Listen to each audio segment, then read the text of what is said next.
Friends, welcome to my YouTube channel. So ಇದು ಬಂದು Sunday vlog ಆಗಿರುತ್ತೆ.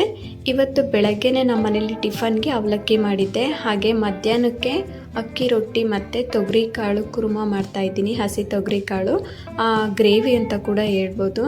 ಅಕ್ಕಿ ರೊಟ್ಟಿಗೆ ನಾನು ಅಕ್ಕಿ ಹಿಟ್ಟು ಕಲಿಸ್ಕೊಳ್ಳೋದಕ್ಕೆ ಬಿಸಿನೀರನ್ನು ಹಾಕ್ಕೊಂಡು ಕಲಿಸ್ಕೊಳ್ತಾ ಇದ್ದೀನಿ. ಅದಕ್ಕೆ ಸ್ವಲ್ಪ ಕ್ಯಾರೆಟು, ಕೊತ್ತಂಬರಿ ಸೊಪ್ಪು ಮತ್ತು ಕರಿಬೇವಿನ ಸೊಪ್ಪನ್ನು ಹಾಕ್ಕೊಂಡು ಚೆನ್ನಾಗಿ ನಾದ್ಕೊಳ್ತಾ ಇದ್ದೀನಿ. ತುಂಬಾ ಚೆನ್ನಾಗಿ ನಾದ್ಕೊಳ್ಬೇಕು. ಏನಿಲ್ಲ ಅಂದರೂ ಒಂದು 5 ರಿಂದ 10 ನಿಮಿಷ ಚೆನ್ನಾಗಿ ನಾದ್ಕೊಂಡ್ರೆ ಅಕ್ಕಿ ರೊಟ್ಟಿ ಕಿತ್ತೋಗಲ್ಲ, ಚೆನ್ನಾಗಿ ಬರ್ತವೆ. ಸೊ ಈ ರೀತಿ ನಾದ್ಕೊಂಡು ನಾನು ಅಕ್ಕಿ ರೊಟ್ಟಿಗೆ ತೊಗರಿಕಾಳು ಕುರ್ಮಾ ಮಾಡ್ತಾಯಿದ್ದೀನಿ. ತುಂಬಾ ರುಚಿಯಾಗಿರುತ್ತೆ ಈ ಒಂದು ಗ್ರೇವಿ ಬಂದು. ಸೊ ಅದಕ್ಕೋಸ್ಕರ ನಾನಿಲ್ಲಿ ಒಂದು ಪೇಸ್ಟನ್ನು ರೆಡಿ ಮಾಡ್ಕೊಳ್ಳೋದಕ್ಕೆ ಒಂದು ಬಾಣಲಿಗೆ ಸ್ವಲ್ಪ ಎಣ್ಣೆ ಹಾಕ್ಕೊಂಡು ಈರುಳ್ಳಿ ಮತ್ತು ಶುಂಠಿ, ಹಸಿಮೆಣಸಿನ್ಕಾಯಿ, ಬೆಳ್ಳುಳ್ಳಿ ಈ 4 ಹಾಕ್ಕೊಂಡು ಸ್ವಲ್ಪ ಅಂದರೆ ಡ್ರೈ ರೋಸ್ಟ್ ಮಾಡ್ಕೊಳ್ತಾ ಇದ್ದೀನಿ. ಚೆನ್ನಾಗಿ ರೋಸ್ಟ್ ಮಾಡ್ಕೊಳ್ಬೇಕು.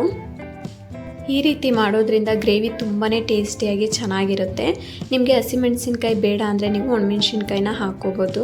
ಸೊ ಇಲ್ಲ ಎರಡೂ ಇಲ್ಲ ಅಂತಂದರೆ ನೀವು ಡೈರೆಕ್ಟಾಗಿ ಒಂದು ಮಿಕ್ಸಿ ಜಾರ್ಗೆ ನೀವು ಖಾರದ ಪುಡಿನ ಸೇರಿಸ್ಕೊಳ್ಬೋದು. ಸೊ ಇದು ಸ್ವಲ್ಪ ಚೆನ್ನಾಗಿ ಫ್ರೈ ಆದಮೇಲೆ ಇದನ್ನು ತಣ್ಣಗಾಗಕ್ಕೆ ಬಿಡೋಣ. ಸ್ವಲ್ಪ ಇದು ಆರ್ಕೊಂಡ್ಮೇಲೆ ಮಿಕ್ಸಿಗೆ ಹಾಕ್ಕೊಂಡು ಪೇಸ್ಟ್ ಮಾಡ್ಕೊಬೋದು. ಈಗ ನಾನೊಂದು ಕುಕ್ಕರ್ ಇಟ್ಕೊಳ್ತಾ ಇದ್ದೀನಿ. ಹಾಗೆ ನಾನು 2 ಟೀ ಸ್ಪೂನಷ್ಟು ಎಣ್ಣೆನ ಹಾಕ್ಕೊಂಡು ಒಂದು ಅರ್ಧ ಟೀ ಸ್ಪೂನಷ್ಟು ಸೋಂಕಾಳನ್ನು ಹಾಕ್ಕೊಳ್ತಾ ಇದ್ದೀನಿ. ಸೋಂಕಾಳು ಹಾಕ್ಕೊಳ್ಳೋದ್ರಿಂದ ಒಂದು ಒಳ್ಳೆ ಫ್ಲೇವರ್ ಕೊಡುತ್ತೆ, ಹಾಗೆ ರುಚಿಯಾಗೂ ಕೂಡ ಇರುತ್ತೆ. ತಿನ್ನಬೇಕಾದ್ರೆ ಒಂದು ಒಳ್ಳೆ ಡಾಬಾ ಸ್ಟೈಲಲ್ಲಿ ತಿನ್ನೋ ಒಂದು ಘಮ ಕೂಡ ಈ ಒಂದು ಗ್ರೇವಿಲಿ ಇರುತ್ತೆ.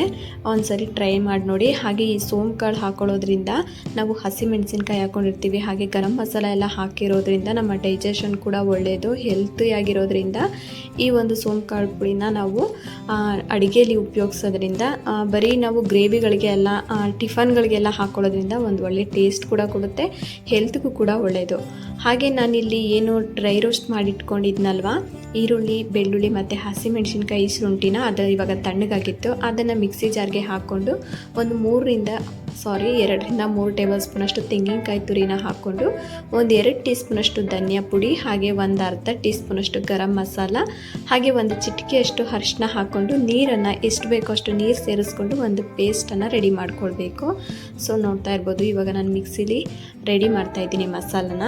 ಹಾಗೆ ನಾನಿಲ್ಲಿ ಎಣ್ಣೆ ಹಾಕ್ಕೊಂಡು ಸೋಂಕಾಳು ಹಾಕ್ಕೊಂಡಿದ್ನಲ್ವ, ಅದಕ್ಕೆ ನಾನು ತೊಗರಿಕಾಳನ್ನು ಹಾಕ್ಕೊಂಡು ಫ್ರೈ ಮಾಡ್ಕೊಂಡಿದ್ದೀನಿ.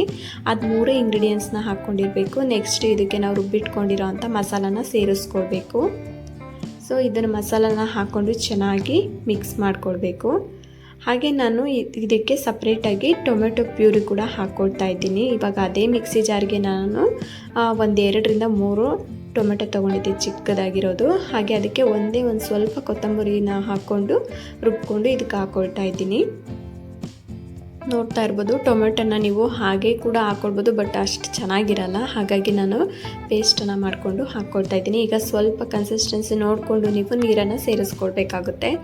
ತುಂಬಾ ರುಚಿಯಾಗಿರುತ್ತೆ ಈ ಒಂದು ಕುರ್ಮಾ ಬಂದು, ನೋಡ್ತಾ ಇರ್ಬೋದು. ಹಾಗೆ ರುಚಿಗೆ ತಕ್ಕಷ್ಟು ಉಪ್ಪನ್ನು ಹಾಕ್ಬಿಟ್ಟು ಒಂದು ಲಿಡ್ ಕ್ಲೋಸ್ ಮಾಡಿಬಿಟ್ಟು 2 ರಿಂದ 3 ವಿಷಲ್ ಕೂಗಬೇಕು. ಇದು ಆವಾಗಲೇ ಕಾಳು ಅಂದರೆ ತೊಗರಿಕಾಳು ಕೂಡ ಸ್ವಲ್ಪ ಸಾಫ್ಟಾಗಿ ಚೆನ್ನಾಗಿ ಬೆಂದಿರುತ್ತೆ. ತಿನ್ನಬೇಕಾದ್ರೂ ಚೆನ್ನಾಗಿ ಟೇಸ್ಟ್ ಕೂಡ ಇರುತ್ತೆ.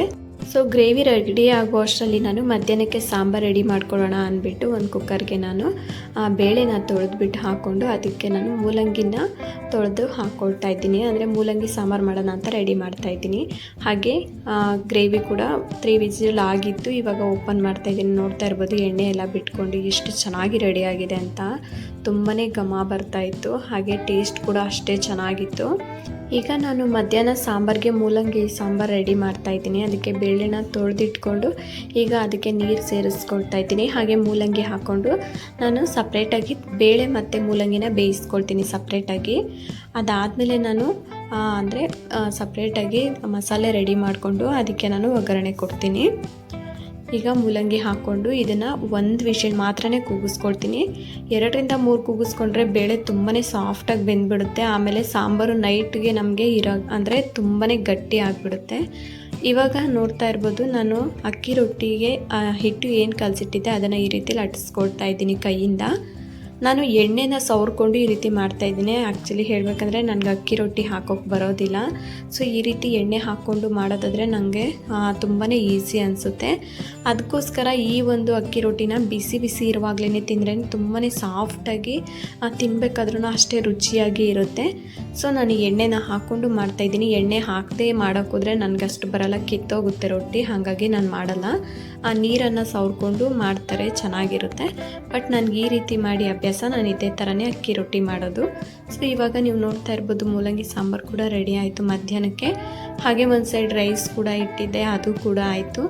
ಟೋಟಲಿ 1:30 ಆಯಿತು. ನಾನು 11:30ಇಂದ ಅಡುಗೆ ಮನೆಗೆ ಬಂದೆ. ಎಲ್ಲನೂ ಪ್ರಿಪೇರ್ ಮಾಡಿಕೊಂಡು ಒಂದೇ ಸರಿ ಅನ್ನ ಸಾಂಬಾರು ಮತ್ತು ಗ್ರೇವಿ ರೆಡಿ ಮಾಡಿಕೊಂಡು ಅಕ್ಕಿ ರೊಟ್ಟಿಗೆ ಎಲ್ಲ ರೆಡಿ ಮಾಡ್ಕೊಳ್ಳೋ ಅಷ್ಟರಲ್ಲಿ 1:30 ಆಗಿತ್ತು ಇವತ್ತು. ಸೊ ನನ್ನ ಹಸ್ಬೆಂಡ್ಗೆ ಈ ಒಂದು ಕುರ್ಮಾ ಒಂದು ತುಂಬಾ ಇಷ್ಟ. ಇದೆ ಅಂತ ಅಲ್ಲ, ಅವ್ರಿಗೆ ಹಸಿ ಕಾಳಲ್ಲಿ ತೊಗರಿ ಕಾಳು ಮತ್ತು ಹಸಿ ಕಾಳಲ್ಲೆಲ್ಲ ಬರುತ್ತಲ್ಲ ಅದೆಲ್ಲ, ಅದರಲ್ಲಿ ಯಾವ್ಯಾವ ಥರ ಗ್ರೇವಿ ಮತ್ತು ಪಲ್ಯ ಅದೆಲ್ಲ ತುಂಬಾ ಇಷ್ಟ. ರೊಟ್ಟಿ ಅದೆಲ್ಲ ತುಂಬ ಇಷ್ಟಪಡ್ತಾರೆ.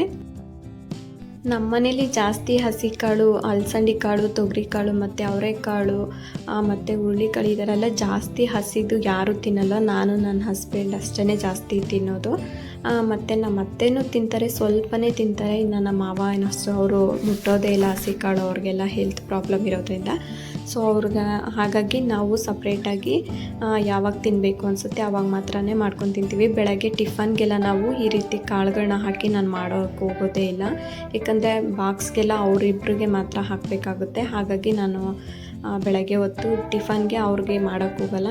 ಯಾವಾಗ ಟೈಮ್ ಫ್ರೀ ಇರುತ್ತೆ ಆವಾಗ ನಮ್ಗೆ ತಿನ್ನಬೇಕು ಅನಿಸುತ್ತೆ ಅಂದರೆ ಆವಾಗ ಈ ರೀತಿ ರೆಸಿಪಿನ ನಾನು ಮಾಡ್ಕೊಂಡು ತಿಂತೀವಿ. ಹಾಗೆ ಹಸ್ಬೆಂಡ್ಗೂ ಮಾಡಿಕೊಡ್ತಾ ಇರ್ತೀನಿ.